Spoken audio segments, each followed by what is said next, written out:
Ndabahaye mwiriwe mwese canke mwaramutse bivanye naho buri umwe aherereye banywanyi mwe mwese mudateba kubana natwe ngaha kuri mbonesha kuri Merudende bashyikiriza amakuru atosoye abarabana n'umutekano politique ubanye n'amakungu ndetse n'ubuzima bwa munsi bw'abanyagihugu. Turi kuri uyu munsi wa kabiri w'indwi kwigenekerezo rya kabiri Kigarama 2025 aho tugiye kurabira hamwe ibiriko birabera mu buseruko bwa leta iharanira intwaro rusange ijya Kongo. Turaza kubabwira rero biri kugenda bigaragara muri aka karere aho imirwano ikomeye yazindutse mu bice bitandukanye by'intara y'Kivu y'Amajyepfo, aho ingabo za leta FARDC zigabye ibitero ku birindiro bya M23.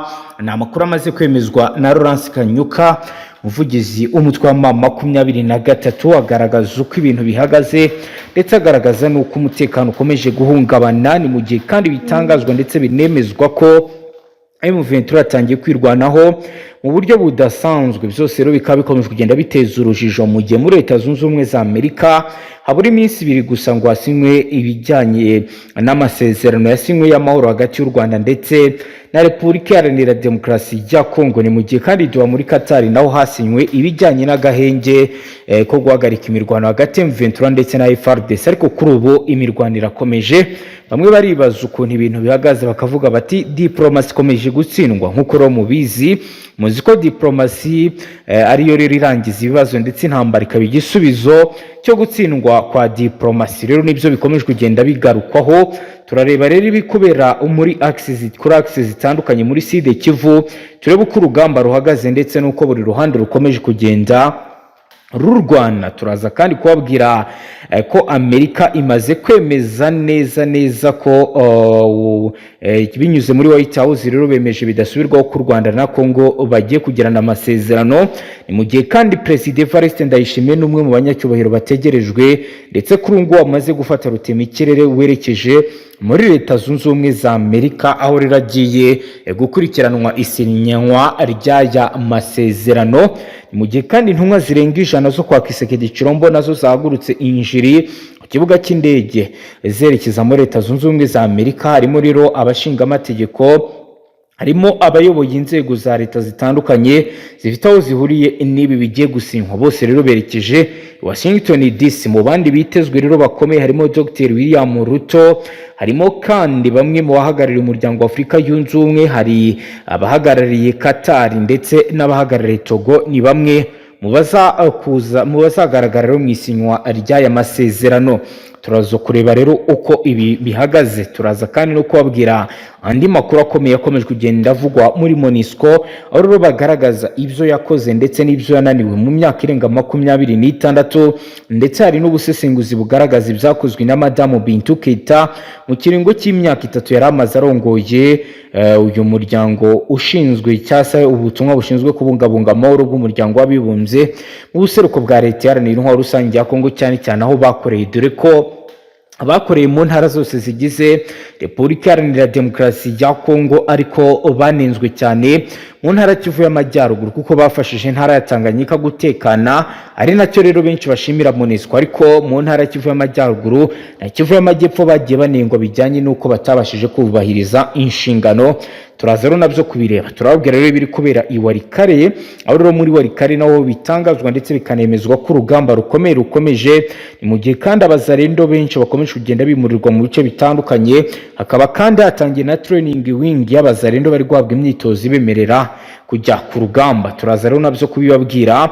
Yandi makuru akomeye yakomeje kugenda agarukaho no kwigoma, naho hakomeje kugenda hafatwa ingamba zikomeye, aho Corneille Nangaa yagiranye ikiganiro na CBS News atangaza ibidasanzwe. Rero umunyamakuru yamubazaga niba yifuza kuzaba perezida w'iki gihugu, agira ibyo atangaza ndetse atangaza n'umurongo mugari w'ibigomba gukorwa mu maguru mashya. Turaza rero kwinjira muri iki kiganiro turebe biri kugenda bivugwa. Hagati aho rero hari imirwano ikomeye n'ubundi iri kuvugwa igiye kuba nyuma y'uko FARDC yahaye FDLR amatoni y'amasasu ndetse n'ibiribwa. Ibyo rero benshi bari kugaragaza ko ari ikibazo gikomeye.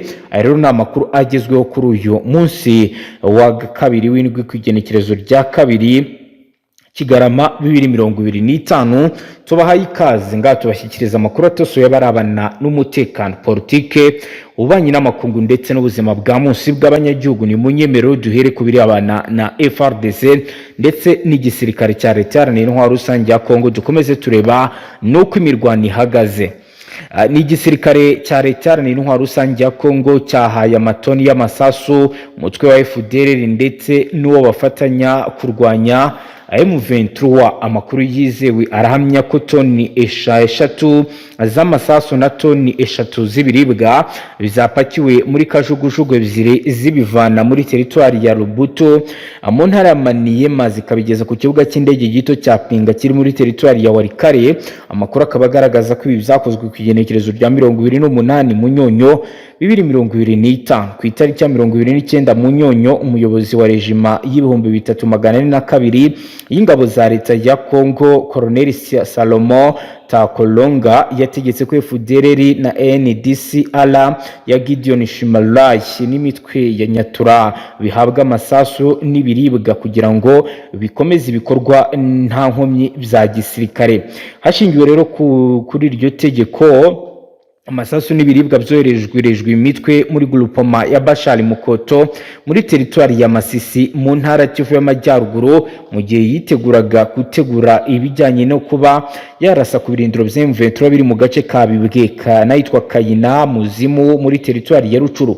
Colonel Tokolonga usanzwe ari ku rutonde rw'abafatiwe ibihano na Leta Zunze Ubumwe za Amerika kubera ubufasha amaze igihe aha imitwe yitwaje intwaro yagize uruhare rukomeye mu bugizi bwa nabi bwakorewe abaturage. Muri 2023 guverinoma ya Amerika yari yagaragaje ko mu kwezi kwa gatanu 2025 Colonel Tokolonga yayoboye inama y'imitwe yitwaje intwaro yahuje kugira ngo irwanye AFC M23 kandi ko rejima ayobora ya FDLR yagiye ayiha intwaro.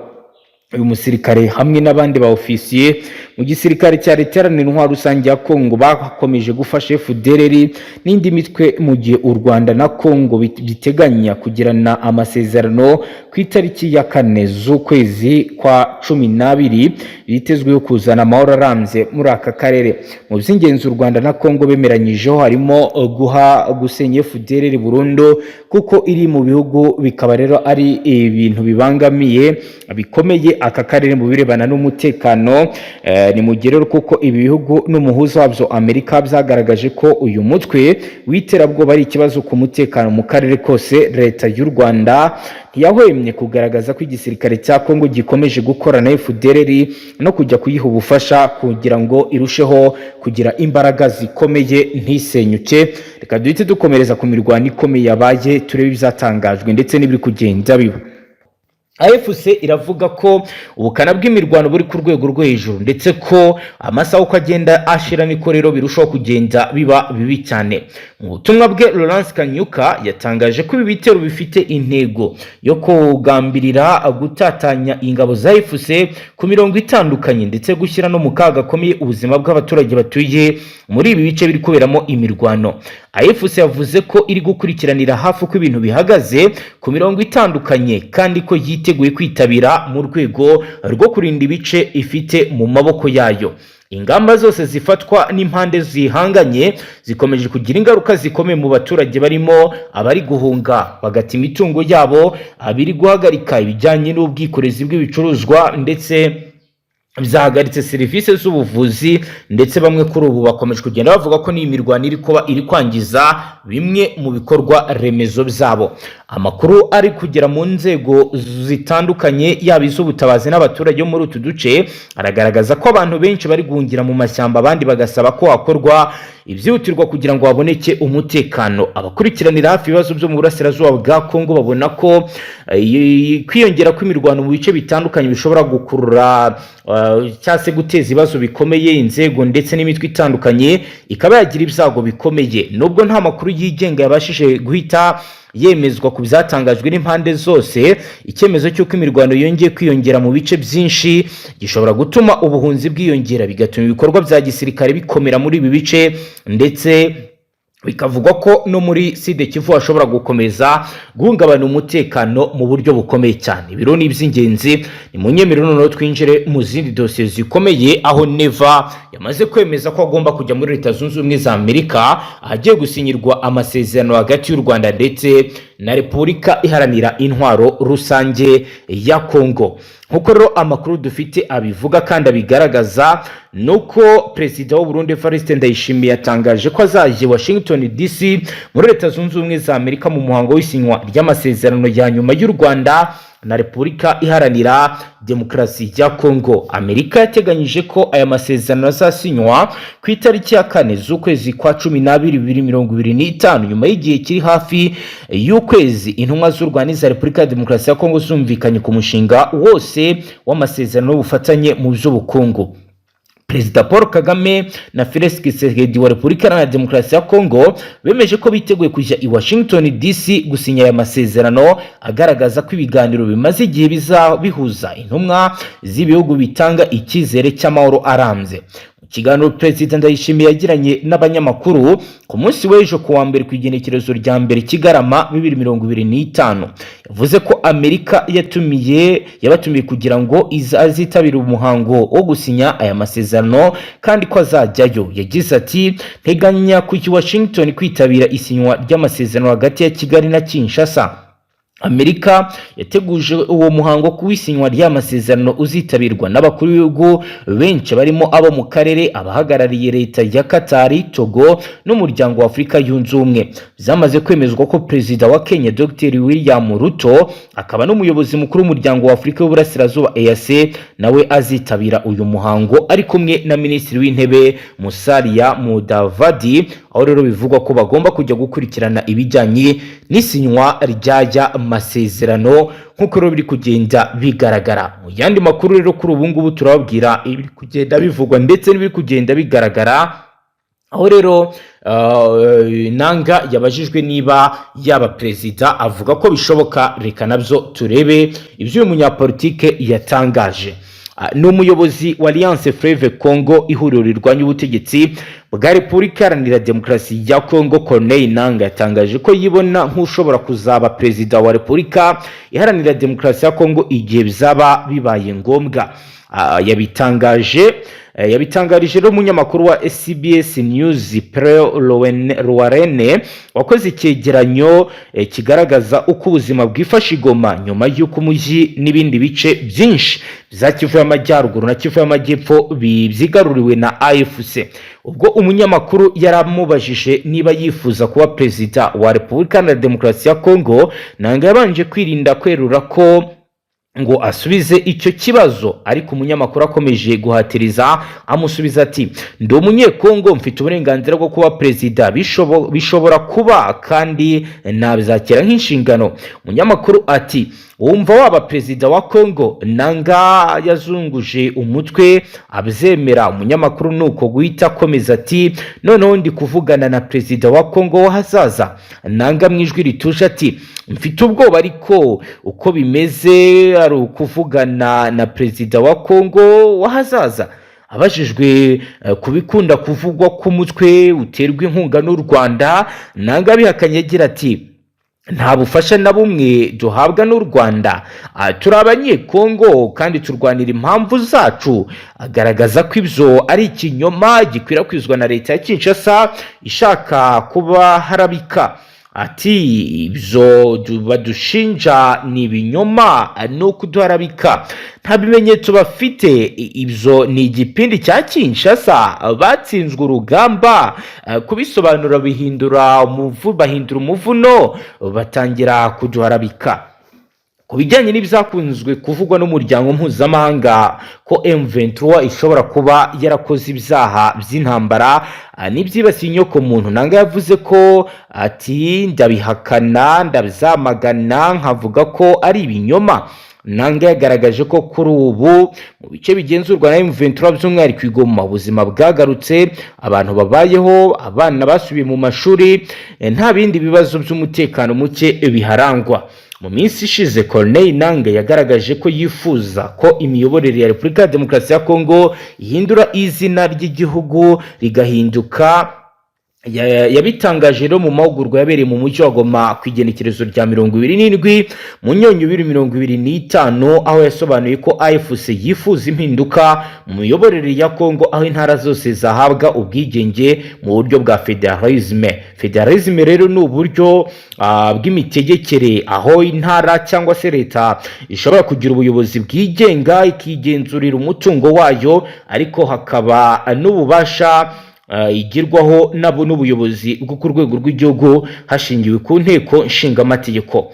Nanga yasobanuye ko federalisme ari uburyo bw'imitegekere aho intara cyangwa se leta ishobora kugira ubuyobozi bwigenga ikigenzurira umutungo wayo, ariko hakaba hari n'ububasha igirwaho n'ubuyobozi bwo ku rwego rw'igihugu hashingiwe ku itegeko nshinga.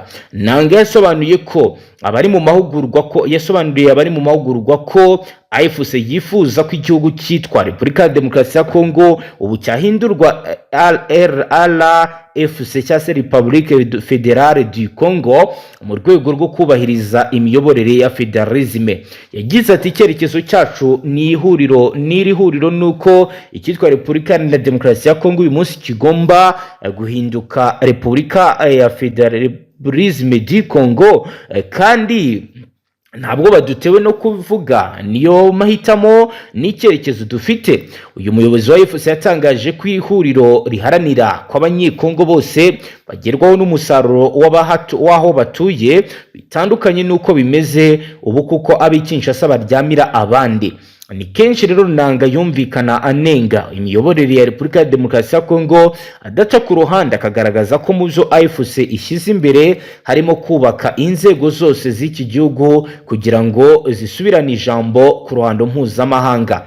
Nanga yavuze ko kenshi ko AFC nitsinda urugamba rwo kuyobora Kongo izakorana na perezida w'iki gihugu Kisekedi asimbuzwe undi muyobozi ushoboye kugisubiza ku murongo muzima. Nkuko rero bamaze igihe babigaragaza bavuga ko ari ibi bifuza. Reka rero tujye n'ubundi kuzatangajwe n'umudepite wifatiye ku gahanga minisitiri w'ingabo bijyanye n'ibiri kubera muri Mwenga. Ni umudepite witwa Mutiku Rutala Trezoro uhagarariye abaturage bo muri teritwari ya Mwenga mu ntara Kivu y'Amajyepfo, yashyikirije ibaruwa ibiro by'inteko nshingamategeko asaba ko minisitiri w'ingabo asobanura ku mugaragaro uko guverinoma ihagaze ku kibazo cy'umutekano mucyo ukomeje kugaragara. Iyi baruwa rero yakiriwe n'ibiro bya perezida w'inteko nshingamategeko ishingiye ku ngingo ya 203 y'itegeko rigenga imikorere y'inteko. Depite Mutiku aragaragaza impungenge zishingiye ku bibazo by'umutekano muke byugarije akarere ahagarariye, asaba guverinoma ko yasobanura ingamba yafashe mu kugarura ituze no kurengera abaturage.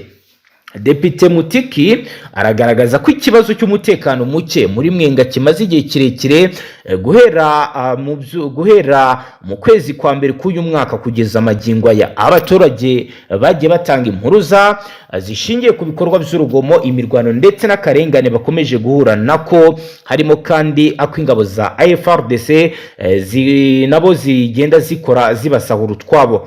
Avuga ko abaturage baho bakomeje gutanga amakuru no gusaba ubufasha ariko ntibumvwe uko bikwiye. Yasabye ko hatangwa ibisobanuro bifatika ku ngamba zafashwe by'umwihariko mu bijyanye no gucunga umutekano w'abasivili no kubarinda ingaruka z'intambara.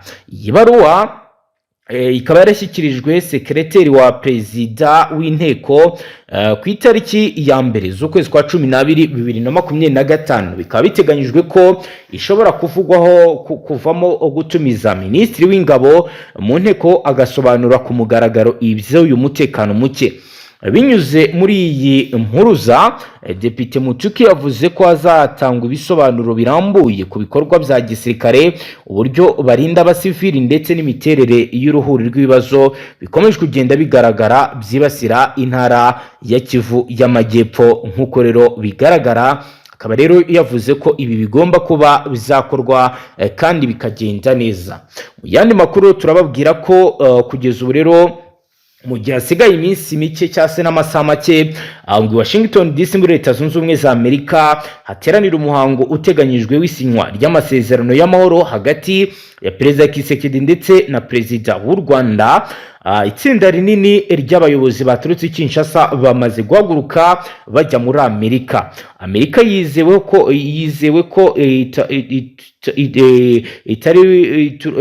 Amerika rero yizewe mu makuru ari guturuka ku kibuga cy'indege cya Amerika ndetse n'injiri nuko rero mu nyandiko z'inteko y'urugendo ordre de mission aragaragaza ko abasaga 100 bamaze guhaguruka berekeza muri Amerika, abandi bakazahaguruka kuri uyu wa kabiri nimugoroba.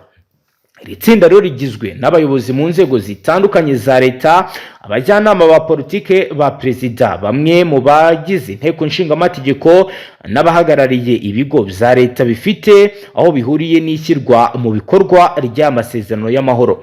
Iyi ni gahunda rero igaragaza ko leta ya Kongo yaba yahagurukiye umuti w'ikibazo cy'umutekano mucyo ukomeje kuzunga uburasirazuba bw'igihugu, by'umwihariko mu ntara Kivu y'Amajyaruguru ndetse na Kivu y'Amajyepfo. Nk'uko rero bigaragara, bikaba rero ari ibintu bikomeje kugenda bivugwa kandi bigaragazwa ko bigomba gukorwa mu maguru mashya.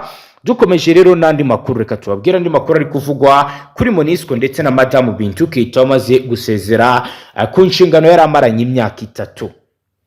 Hakaba rero hashize imyaka 26 mu burasirazuba bwa Repubulika Iharanira Demokarasi ya Kongo hakorera ingabo ziri mu butumwa bw'amahoro bw'umuryango w'abibumbye MONUSCO. Ubu hari ingabo zirenga 13,000 zifite inshingano zo kurinda umutekano w'abasivili, nubwo bakomeza gupfa ndetse no guhunga, abandi bagafatwa ku ngufu, abandi bagakorerwa ibindi byaha bitandukanye.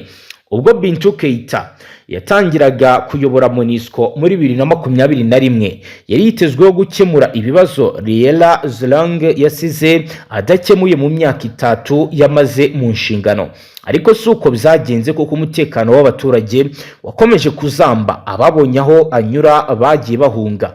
Ubwo abarwanya M23 beguraga intwaro mu mpera za 2021, byagaragaraga ko ingabo za MONUSCO zagiye zihura n'akazi gakomeye kurusha ako muri 2013 ubwo zagiraga uruhare rukomeye mu gusenya umutwe witwaje intwaro wa M23.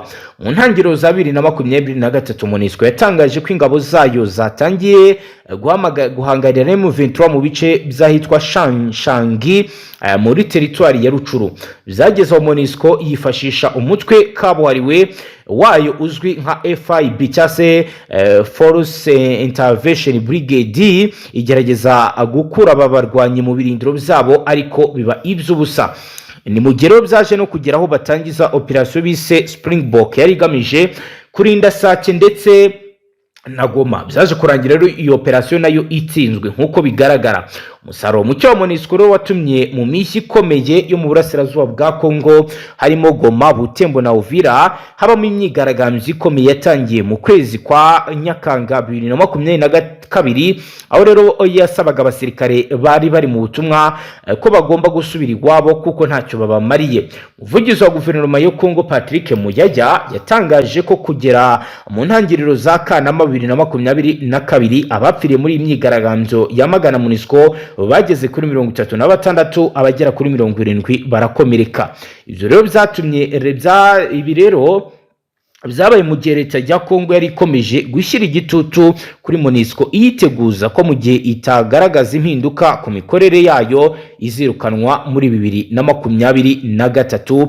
Nk'uko rero bigaragara mu Kuboza muri 2023, akanama ka Loni gashinzwe umutekano kafashe umwanzuro uvuga ko MONUSCO igomba kuva mu burasirazuba bwa Kongo mu byiciro, hakibandwa ku kubaka ubushobozi bw'inzego za leta z'umutekano kugira ngo zishobore kuziba icyuho cy'izi ngabo za MONUSCO. Mu kwezi kwa mbere muri 2024 ingabo za MONUSCO zatangiye kuva muri Kivu y'Amajyepfo, byageze muri Kamena abasirikare bayo bose bamaze kuva muri iyi ntara, bashyikiriza inzego za gisirikare za leta ibikoresho byabo bifite agaciro ka miliyoni 10 z'amadolari. Kuva muri Kivu y'Amajyepfo kwa MONUSCO kwahaye rugari imitwe yitwaje intwaro y'abamayimayi itangira kugenzura ibice byinshi, yagura ibikorwa by'ubugizi bwa nabi bwibasira abasivili. Muri iki gihe rero abanyamurenge batuye muri Minembwe bafungiwe inzira zose banyuragamo bajya ku masoko no ku mavuriro, kandi bakomeje kugabwaho ibitero by'indege z'intambara ndetse na za drone. Bamwe mu basirikare ba MONUSCO bamaze igihe kinini bagiye bashinjwa kugirana umubano n'abanyekongo uganisha ku busambanyi, bakabafatirana n'ubukene, bakabasambanya, bakabaha amafaranga. Esther Mwamini w'imyaka 32 mu mwaka ushize yasobanuye ko yakundanye n'umusirikare wa MONUSCO ubwo yari afite imyaka 15 kandi buruko bahuraga niko basambanaga nk'uko abisobanura. Ati buri uko yazaga ngo dusambane yampaga amafaranga ari hagati y'amadolari 50 n'ijana, kandi ayo mafaranga yabaga avuze ikintu kinini kubera ko nayaguragamo icyo nshaka. Ku itariki ya mbere z'ukwezi k'Ukwakira muri 2023 abasirikari 9 ba MONUSCO batawe muri yombi, undi arahagarikwa by'agateganyo, bose bazira ibyaha birimo ubusambanyi n'urugomo. Loni yasobanuye ko mu masaha y'ijoro aba basirikare bose bakomoka muri Afurika y'Epfo bajyaga mu kabari kazwi muri Beni bagasambana n'abanyekongo hanyuma bakabishyura. Nyuma yo gufunga aba basirikare bafatiwe icyemezo cyo kwirukanwa basubizwa iwabo muri Afurika y'Epfo. MONUSCO rero kugeza ubu ubwo leta ya Kongo yirukanaga ingabo zari ziri mu butumwa bw'umuryango wa Afurika y'Uburasirazuba EAC mu mpera za 2023 yatangiye gukorana n'izo ngabo z'umuryango wa Afurika y'Amajyepfo SADC yizera ko zizayifasha guhashya no kurwanya M23. SADC yari yarahaye ingabo zayo ubutumwa bwo gukorana n'iza leta nazo zari zisanzwe zifatanya n'imitwe yitwaje intwaro myinshi yibumbiye muri Wazalendo, abacanshuro b'abanyaburayi n'umutwe w'iterabwoba FDLR. Akanama Karoni gashinzwe umutekano gashyigikiye ubutumwa bw'ingabo za SADC gasaba MONUSCO kuziba hafi ndetse bakabaha ubufasha bw'ibikoresho kugira ngo zibashe gusoza ubutumwa bwazo. Ingabo za SADC n'iza MONUSCO byifatanyije mu rugamba mu buryo buziguye, mu gihe umuryango mpuzamahanga washimangiraga ko ibiganiro bya politike byonyine ari byo bishobora gukemura amakimbirane mu burasirazuba bwa Kongo. M23 yagaragaje ko bitewe n'uko ingabo za SADC zikorana byeruye n'ihuriro ry'ingabo za leta ririmo imitwe y'inyeshyamba nka Wazalendo, FDLR, ubufasha MONUSCO yazihaga bwagiraga akamaro kuri iyi mitwe nk'uko bagiye babivuga. Ubuyobozi bwa MONUSCO bwohereje abasirikare bo mu mutwe wa FIB cyase Force Intervention Brigade mu nkengero z'umucyo wa Gomba na Sake, ubasaba gukumira aba barwanyi M23 mu gihe yageragezaga kwinjira. Ingabo za MONUSCO zari ziri mu bikorwa bizahawe izina rya Operation Springbok yoherejwe mu bice birimo Kimoka, zihashyira intwaro ziremereye n'ibikoresho bihambaye, zinakomeza gutoza ingabo za leta ya Kongo uko zirwana. MONUSCO yatangaje ko byeruye ko iri mu ntambara yo kurinda Goma na Sake ku itariki ya 26 z'ukwezi kwa mbere 2025 yashinje abarwanya M23 kurasa ku birindiro byabo hamwe mu basirikare bayo bakasiga ubuzima, ibyo bise kurenga ku gahenge. Abarwanyi ba M23 bafashe umujyi wa Goma ku munsi wakurikiyeho. Ingabo za leta ya Kongo na Wazalendo na FDLR barahunga, iza SADC n'iza MONUSCO zafashe umwanzuro wo kudakomeza kurwana ziguma mu bigo byazo. Bintu yasobanuye ko ingabo za MONUSCO zari zagoswe ku buryo zitari gukomeza kurinda umujyi, cyane cyane ko M23 yari yamaze no gufunga ikibuga cy'indege cya Goma nk'uko babivugaga. Kugeza ubu rero Bintu Keita w'imyaka 67 yafashe icyemezo cyo gusezera mbere y'uko manda ye irangira, atangira ikiruhuko cy'izabukuru. Mbere yo kuva i Kinshasa yatangarije radio Okapi ko muri manda ye MONUSCO yatabaye ubuzima bw'abasivili benshi. Ati muri manda yanjye MONUSCO yatabaye ubuzima bw'ababarirwa mu bihumbi buri munsi kandi ikomeje kubarinda ubuzima mu buzima bwa munsi. Mu mpera za 2023 muri Repubulika ya Demokarasi ya Kongo habaye amatora y'umukuru w'igihugu n'abagize inteko nshinga amategeko mu bice byinshi byo mu burasirazuba bw'igihugu. Ntiyabaye bitewe n'uko hari ibibazo by'umutekano. Nubwo aya matora yanenzwe na Kiliziya Gatolika n'indi miryango bitewe n'ibikorwa by'urugomo byayaranze, Bintu Keita we yatangaje ko yabaye mu mucyo kandi ko yaratekanye. Bintu Keita yavuze ko MONUSCO yishimira umusanzu yatanze kugira ngo aya matora agende neza mu gihugu hose, kuko abakozi babo bagejeje ibikoresho bipima toni zirenga 250 muri site z'amatora zitandukanye. Yemera ko rero atakwiha amanota 100% kubera ko kubera ko agiye kuva muri Kongo mu gihe umutekano w'abaturage bo mu burasirazuba bw'iki gihugu ugihungabana cyane cyane mu ntara Kivu y'Amajyaruguru na Kivu y'Amajyepfo, aho abasirikare ba MONUSCO basigaye. Akavuga ko rero yagerageje gukora ibishoboka byose kugira ngo ibibazo birangire, agakora iyo bwabaga ndetse atitangiye. Akaba rero avuga ko ibyo yakoze ari byo yarashoboye, ibyo yakoze ari byo yarafitiye ubushobozi. Reka rero dusoreze ngaha, tubashimire cyane, ngaha tubashyikiriza amakuru atosoye abarabana n'umutekano, politike, ububanyi n'amakungu ndetse n'ubuzima bwa munsi bw'abanyagihugu. Cyo ndasabone dukomeze tubane. Hasta la vista.